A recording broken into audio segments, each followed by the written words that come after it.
денеска имавме билатерални разговори за разни работи, вклучувајќи го проширувањето на Европската Унија, регионалната стабилност и европската безбедност. И во сето тоа може да кажам дека сметајќи на Северна Македонија, ние сметаме дека е вистински пријател и сојузник на САД. Во последниве неколку години Северна Македонија им помогна на САД за Афганистан, Украина, како председавач на ОПСЕ и најново ни помогна да постигнеме историски договор меѓу Србија и Косово за нормализација, што ќе даде придонес за целиот регион. Не можевме тоа да го сториме без вас, навистина го ценам тоа, меѓутоа сакам да споменам дека на секој чекор од нашите предизвици, американските предизвици, ние сметавме на Северна Македонија и сакаме Северна Македонија да смета на нас при своите предизвици.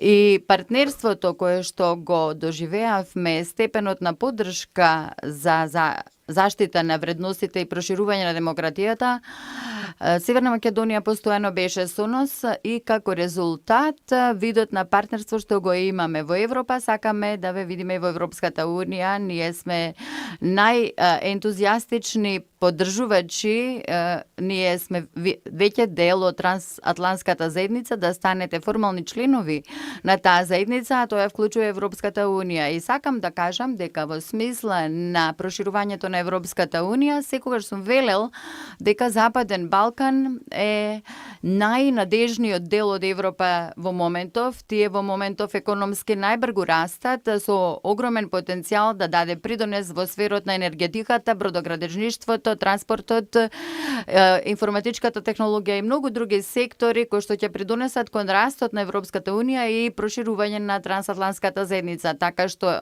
Европа и Америка имаат потреба од вас, така што вие сте стратешки партнер како и близок пријател, некој кој што директно имал корист од тоа партнерство, и вие исто така сакаме да имате корист од тоа партнерство во носењето на тешките одлуки кои што ќе донесат посветла иднина. Така што ви благодарам многу за ова топло добре дојде, господине премиере. Господин Ескобар, ве очекува средба со лидерот на опозицијската ВМРО ДПМН Христијан Мицкоски, кој непосредно пред вашето доаѓање рече дека не е подготвен да трпи притисоци и тортура кога станува збор за уставните измени и дека сте само добредојден да ги чуете, неговите аргументи. Што ќе му кажете на господинот Мицкоски? Сакам да кажам дека нема никого да го подложувам на тортура овде. Сакам јасно да посочам дека САД не избира влади за земјите на НАТО. Меѓутоа поставуваме очекување и единствената работа за која што ќе зборувам е да ја дадам истата порака која што ја ширам во регионот, дека САД ги гледа како природни партнери оние кои што се посветени на европската интеграција на НАТО и на борбата против корупцијата. И сакам тоа јасно да го посочам, но исто така сакам да слушнам и да имам многу отворена размена на гледишта. Се надевам дека ќе имаме повеќе посостанокот да и кажеме на јавноста.